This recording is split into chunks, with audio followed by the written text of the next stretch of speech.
In today's world of commodified media, where every news comes with a tag and valuation, director Tharun Moorthy continues his search for stories which are apparently not newsworthy enough, that find their places in some short column in the back pages of the newspaper, and then are forgotten in minutes. His spectacular debut feature, Operation Java, shared remarkable cybercrime stories which were the talk of the town for months, but was basically built around the struggles and tribulations of the thousands of contract workers of the country, the more forgettable piece that we are indifferent to as a society. In his new film Saudi Vellakka, Tharun emerges more courageous as he takes us through his journey of almost 2.5 hours to dig into another such story that would hardly catch your attention when we involve at the surface level. But the more you go down, the bigger surprises are at store. Surprises that one might have on a closer look at the mirror, at our prejudiced selves, at the fallacies of our social living, and then on realizing that there's still some hope somewhere in spite of all that around. If you have gone through our list of favorite films of 2022, you will find Saudi Vellakka among the top 5 films, as it's one of those rare films of recent past that restores your faith on emotions, on humanity, and on community living. As promised, here we are to discuss about Saudi Vellakka, the new film by Tharun Moorthy, that we have watched during our IFFK visit in Trivandrum and loved immensely.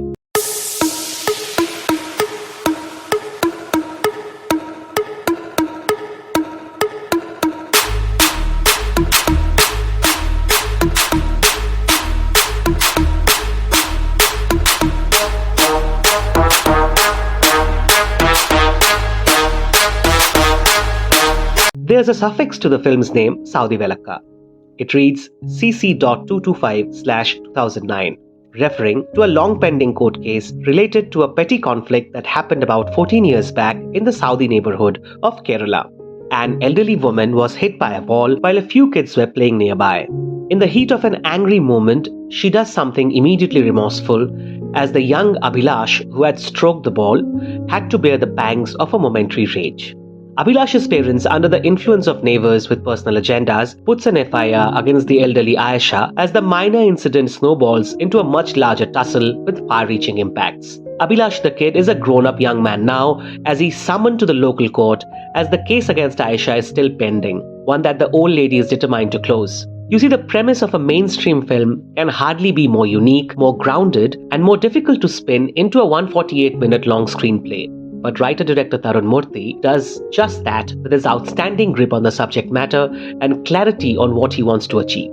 In Operation Java, the police procedurals, the crime plots, and the cat-and-mouse tension worked as the crux of Tharun's storytelling, while always focusing on the issues of the contract employees and today's youth at large. Saudi Vellakka is more about the emotions than the issues, as it captures how a small incident has ripple effects across lives over time. The film very cleverly plays around with the aspect of time that has so much impact on our lives without us often realizing it well.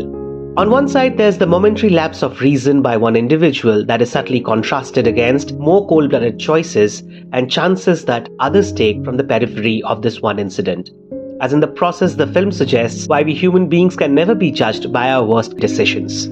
On the other side, there's also this effect of time that's beautifully brought in as we witness old animosities getting buried in deathbeds and we watch men maturing over age, learning to look beyond personal gratifications.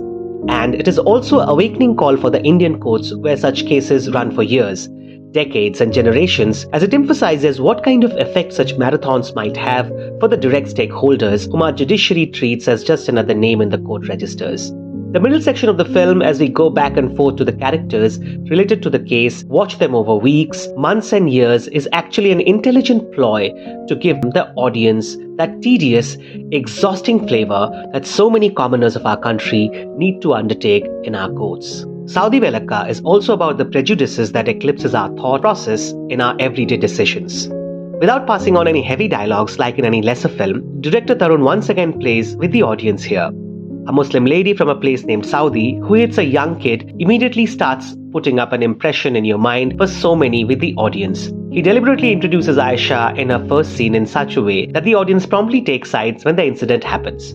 And that's what he intends to demonstrate, how we try and measure a human being within minutes through one isolated event in search of validation for our own agendas and politics. As the film progresses, as our heart wrenches watching Aisha trying to make up for her misdoings, as we root for her to come clean in the case, the surface level identities get brushed aside as basic human connections take over. Well, Tharun's playing with us, the audience, doesn't limit to this one character only. There's this lawyer who apparently works as a comic relief as we laugh at his pot-bellied body, lazy maneuvers, and falling all over the place. And then our director hits us back with the eventuality of the same character, as this time we look back at those same sequences in a different light. And there are many more. Another lawyer who you are sure to be a con man but continues for years to represent Aisha. A certain Brito Vincent, who is the biggest support to Aisha and her son Satar in their crisis and is also the guiding star for Abhilash as the case continues. Or that auto driver who spends the entire night with Satar trying to get a bail for Aisha and then leaves unceremoniously without even asking for money. Saudi Vellakka is that rare film which makes you realize that in today's world, there might not be the chest-thumping display of humanity for easy inspiration, but somewhere oozing around for you to absorb and make a little change to your selfish existence. Guess what? The casting is also not devoid of the themes of the film. Lukman Avaran, the more popular name within cast, has a limited screen presence, while the film belongs to Devi Varma as Aisha Rauthar, as if Tharun keeps on suggesting us to look beyond generic expectations and popular templates. Sujit Shankar, the tough nut guy from Mahishinte Pratikaram and few other notable flicks, plays Satar, the most kind-hearted man around, as typecasts are again questioned. Devi Varma, with the remarkable support from dub artist Polly Walson, is the heart of the film, giving us one of the performances of the year, perhaps the most unique one. There's hardly dialogues, even facial deviations for that matter, but it's her eyes and countenance that communicate so much, like your grandmother back home who hardly has a say, but is always there to support you through thick and thin. And by the end, when the long pending case finally reaches its closure, when the overpowering climax chokes your throat and also puts up a smile on your face, you surely go back home a little more detoxified, a little less fussed about your acts of kindness, which apparently fetched you nothing. As compassion for another isn't a luxury but a necessity, as Saudi Vellakka kindly suggests. Thank you, Tharun and team, for this one. You add to the warmth of the earth. That is all from us today. Thank you for watching.